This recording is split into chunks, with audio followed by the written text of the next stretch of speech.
fall of the Western Roman Empire, c. 476 AD. When Rome fell, the map of Europe shattered, kingdoms rose from the ruins, and a new era began. The fall of the Western Roman Empire in 476 AD wasn't just the collapse of a city, it was the end of an entire world. For nearly 500 years, Rome had ruled from Britain to North Africa, uniting Europe through law, language, and roads. But by the 5th century, that unity had begun to rot from within. Corruption, civil wars, and a crumbling economy drained its strength, while waves of Germanic tribes, Visigoths, Vandals, Ostrogoths, pushed deeper into Roman territory. In 410, Rome was sacked by the Visigoths. The first time in 800 years, the Eternal City had fallen. Then, in 476, the Germanic general Odoacer deposed the last Western emperor, Romulus Augustulus, sending the imperial crown to Constantinople. The Western Empire was gone. What came next was chaos, but also transformation. In the vacuum of Roman authority, new kingdoms emerged: the Franks in Gaul, the Visigoths in Spain, the Lombards in Italy, and the Anglo-Saxons in Britain.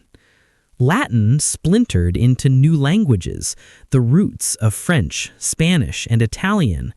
The Catholic Church became the last thread of unity, preserving knowledge and authority where emperors no longer ruled. Trade shrank, cities emptied, and Europe entered what later historians called the Dark Ages.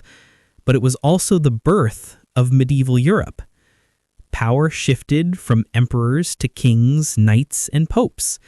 The dream of a single empire faded, replaced by a patchwork of feudal realms that would define Europe for 1,000 years.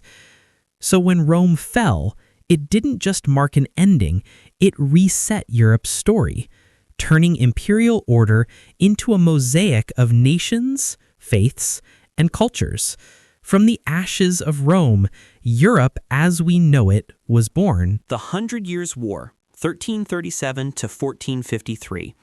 A war over one throne that lasted a century and created two nations. The 100 Years' War was a brutal 116-year power struggle between England and France for control of the French crown. But it became much more than a royal feud. It was a conflict that ended the age of knights and gave birth to modern national identity. It started as a clash of medieval ambitions, with English kings claiming the French throne. Early on, England dominated. At famous battles like Crécy, 1346, and Agincourt, 1415, English longbowmen shattered the French nobility, proving that disciplined infantry could destroy armies of elite armored knights. For decades, it seemed France was broken. Then came the turning point: a teenage peasant girl, Joan of Arc. Believing she was sent by God, she inspired the French army, lifted the crucial siege of Orleans, and reignited French hope. Though she was captured and executed, her legacy was unstoppable. France rallied, modernized its army with cannons, and slowly pushed the English out. Why this matters? The war reshaped both nations forever. National identity. Before the war, a noble in England might speak French and feel more connected to a French duke than an English peasant. After, people began to see themselves as truly English or French. Military revolution. The longbow and cannon made the feudal knight obsolete. Warfare was no longer just for nobles, it was for nations. Political future. England lost its continental empire and began its journey as a sea power. France, united by the long struggle, emerged as a strong, centralized state. The war that began over a king's claim ended by creating the very idea of England and France as we know them today. The Protestant Reformation and religious upheavals, 1517 onward. One monk's protest lit a religious wildfire, and Europe would never worship the same way again. Imagine Wittenberg, 1517, a quiet German town where a monk named Martin Luther walks to the doors of the castle church. In his hand, a hammer, a list of 95 theses, and the courage to challenge the most powerful institution in Europe, the Catholic Church. He wasn't trying to start a revolution, he was demanding reform, an end to the sale of indulgences where forgiveness could be bought like a market good. But what Luther began that day spread faster than anyone could control. Thanks to the printing press, his words traveled across Europe in weeks, not decades. Suddenly, people could read the Bible in their own language, question authority, and form their own interpretations of faith. It was an intellectual wildfire fueled by a new hunger for truth, literacy, and independence. The church struck back. Luther was summoned to the Diet of Worms in 1521, told to recant, and he refused, standing by his conscience against the empire itself. Meanwhile, others took up his cause. John Calvin preached reform from Geneva, and in England, Henry VIII's break with Rome turned religion into royal power. The Catholic Counter-Reformation responded with force and renewal. The Council of Trent, the rise of the Jesuits, and a wave of missionary zeal meant to reclaim lost souls. But faith soon became politics. Across the continent, rulers chose religions for their realms, cuius regio, eius religio. The results were bloody: civil wars, massacres like St. Bartholomew's Day, and the catastrophic 30 Years' War that left millions dead. When peace finally came with the Treaty of Westphalia in 1648, Europe had changed forever. The Reformation didn't just split Christianity, it reshaped the entire European order. The Pope's political power declined, nation-states rose, and ordinary people gained spiritual agency through reading and reason. Literacy soared, new ideas flourished, and the relationship between faith and power was rewritten. From that one monk's hammer blow came centuries of transformation, a religious fracture that didn't just divide Europe's churches, but rebuilt its culture, politics, and identity from the ground up.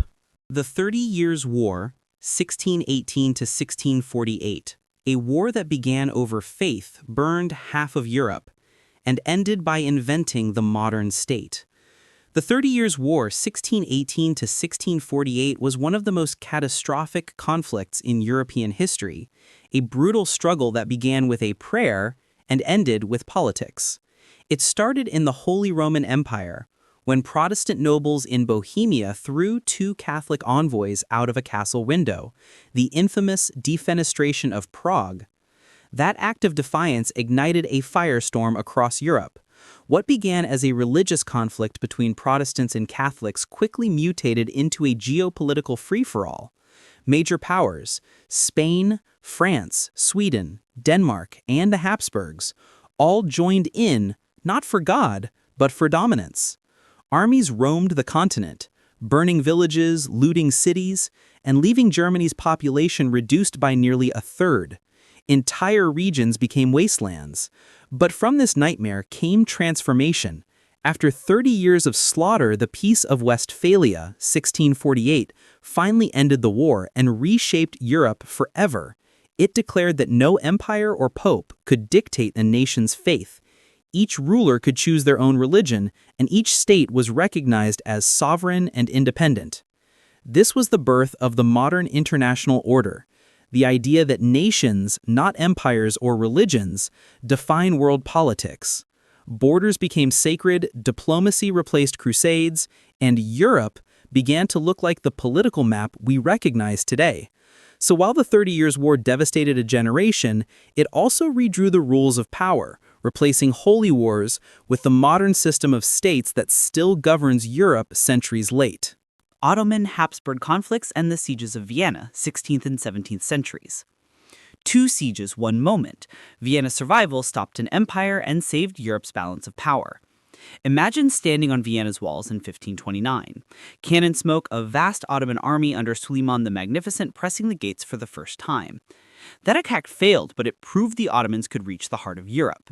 Fast forward to 1683, a second, far larger siege. Vienna was surrounded, starving, and on the brink. Then a multinational relief force led by Polish King John III Sobieski charged over the hills and smashed the Ottoman lines. The city lived. Why this matters? These sieges marked a clear turning point. For a century, the Ottoman Empire had expanded deep into the Balkans and threatened Central Europe. Vienna's survival forced a shift. European states began to cooperate offensively, not just defend. The 1683 victory kicked off a Habsburg-led counteroffensive that, after years of war, produced the Treaty of Karlowitz, 1699. The Ottomans ceded large swaths of territory and began a long era of retreat.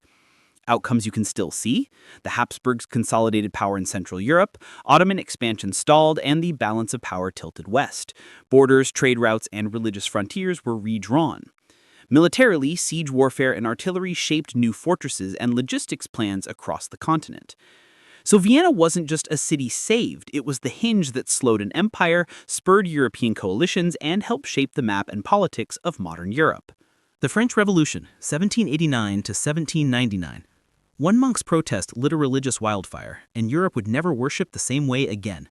Wait, wrong hook. Sorry, here's the correct one for the French Revolution. Liberty's roar in Paris toppled kings and terrified monarchs across Europe.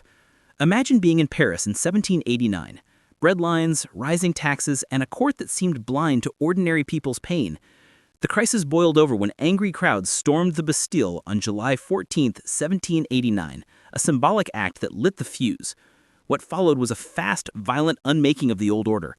Why it happened? Long-term inequality, privileged nobility and clergy, heavy taxes on peasants, and new ideas, Enlightenment talk of rights, reason, and popular sovereignty, spread by pamphlets and the printing press.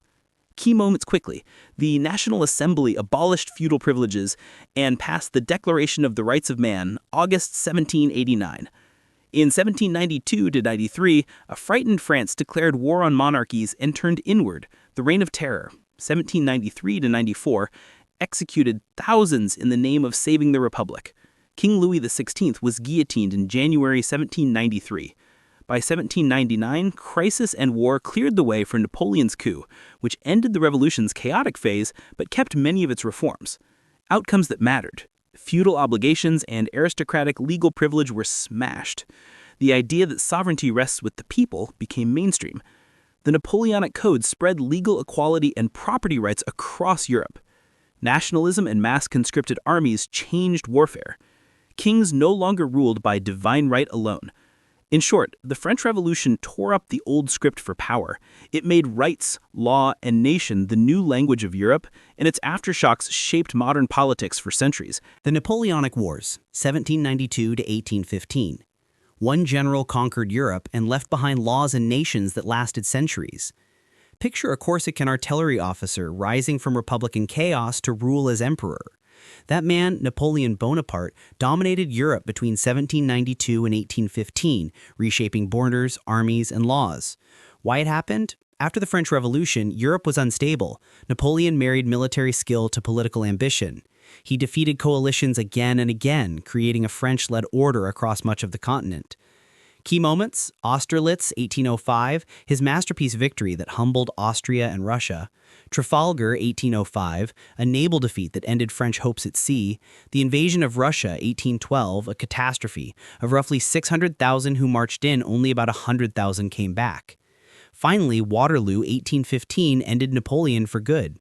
What changed immediately? The Holy Roman Empire dissolved 1806. Napoleon reorganized German and Italian territories into new states, and he introduced conscription, creating big citizen armies that made war national, not just dynastic.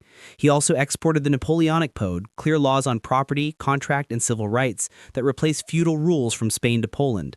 Long-term impact: borders were redrawn at the Congress of Vienna, 1815, to restore balance. But the ideas Napoleon spread, legal equality, secular governance, and national identity, survived.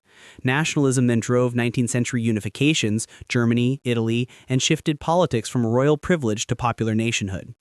So Napoleon didn't just win battles, he sped up Europe's move from feudal patchwork to modern states, laws, armies, and the sense of nation you still live with today. The Crimean War, 1853 to 1856, a brutal war over an obscure peninsula that exposed Europe's fragile peacetime order. Imagine the Black Sea in 1853, an old empire wobbling, a rising power testing the balance. The Crimean War began as a tangled fight over religious sites and diplomatic honors in the Ottoman Empire, but it was really about one simple fear: Russian expansion into Ottoman lands, and access to the Mediterranean. Britain and France would not let Russia grow unchecked. They sided with the Ottomans, and, in 1855, Sardinia joined to bolster Europe's anti-Russian coalition. Fighting concentrated on the Crimean Peninsula. Early 1854 battles at the Alma and Inkerman showed how brutal modern firepower could be. The 11-month siege of Sevastopol became the defining grind: trenches, mines, and constant shelling. The doomed charge of the Light Brigade turned miscommunication into legend. War reporters and photographers brought the front into city sitting rooms for the first time. Readers could follow battles almost in real time. The Treaty of Paris, 1856, ended the war. It checked Russian naval power by neutralizing the Black Sea, affirmed Ottoman territorial integrity for a while, and rewrote diplomatic lines in Europe. But the larger outcome was less tidy. The conflict exposed rotten logistics, outdated armies, and catastrophic medical failure. Disease killed far more soldiers than bullets. That failure sparked reforms: modern nursing led by Florence Nightingale, better hospitals, use of steamships, rail, and telegraph in warfare, and new military organization.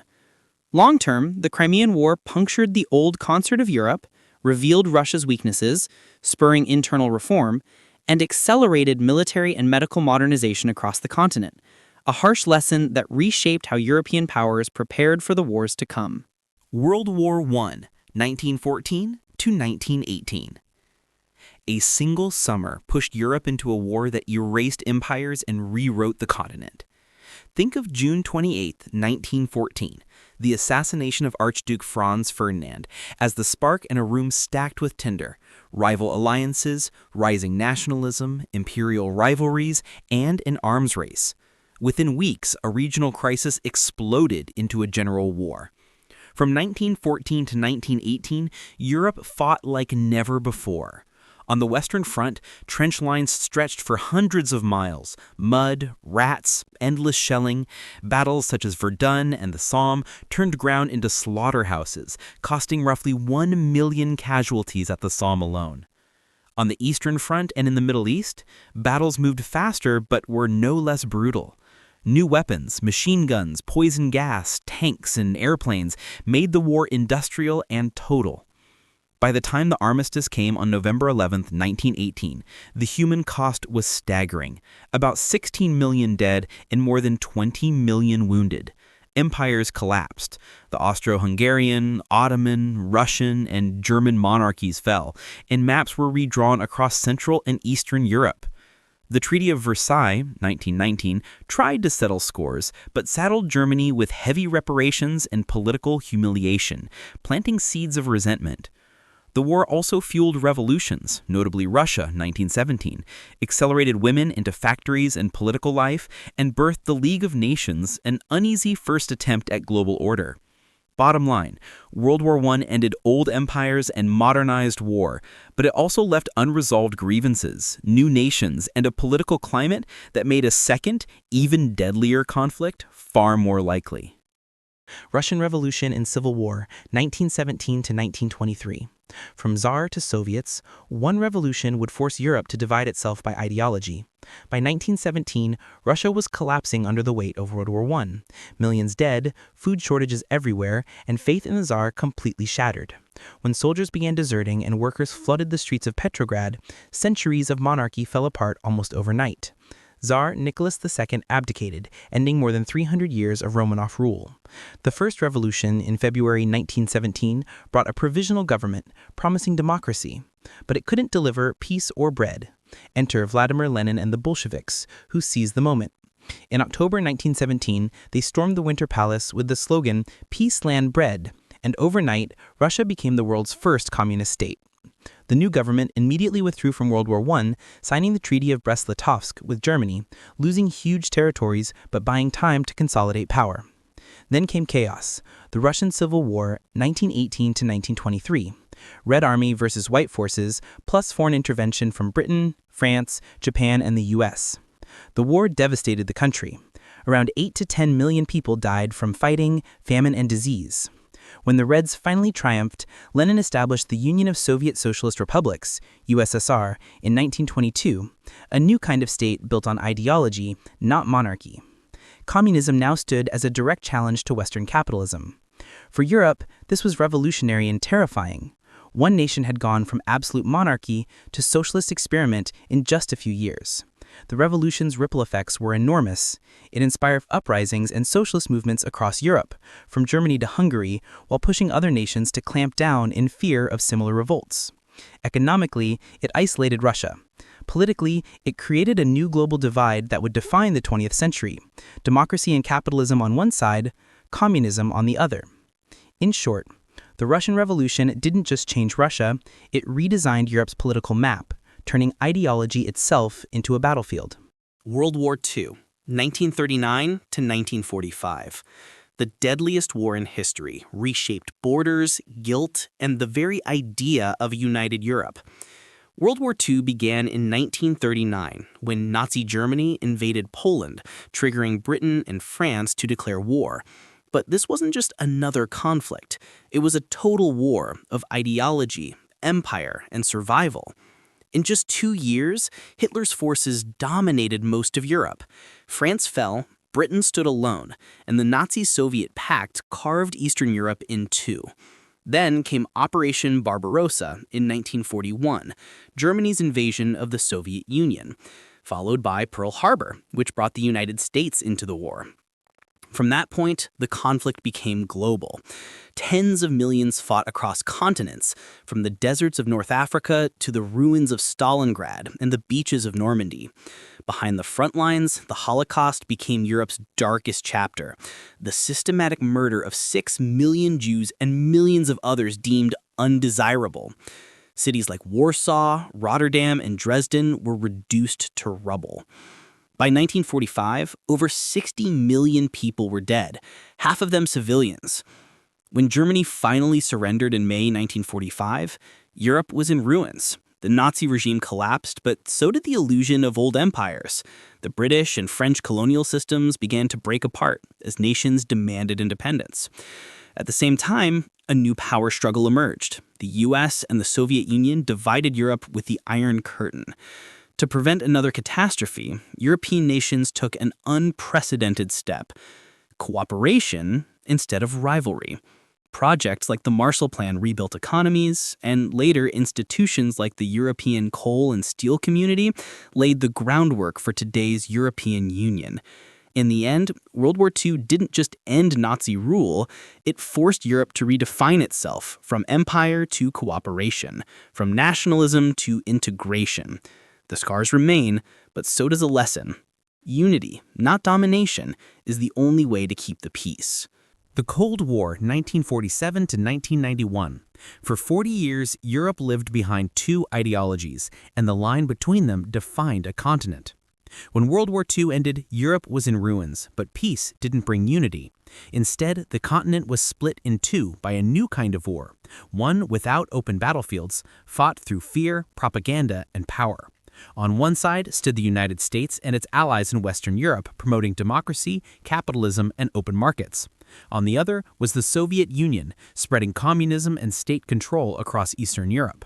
The dividing line wasn't just political, it was physical. In Berlin, it became concrete: the Berlin Wall, cutting families, friends, and futures in half. This was the Cold War, 1947 to 1991, a tense standoff where Europe became the front line of a global ideological struggle. The NATO alliance formed in the West, while the Warsaw Pact united the East. Every crisis, from the Berlin blockade to the Cuban Missile Crisis, reminded the world that one wrong move could spark nuclear annihilation. But beyond missiles and spies, the Cold War reshaped European life. Western Europe rebuilt under the Marshall Plan, transforming into a consumer and cultural powerhouse. The East lived under surveillance and censorship, yet secretly dreamed of freedom through forbidden music, smuggled books, and whispered hope. Then, in 1989, the unthinkable happened. The Berlin Wall fell. Within 2 years, the Soviet Union collapsed, and Europe began to heal its divide. The Cold War's end didn't just mark victory for one side, it redrew the map and redefined what Europe meant. No longer a battlefield of ideologies, but a continent striving, at last, for unity.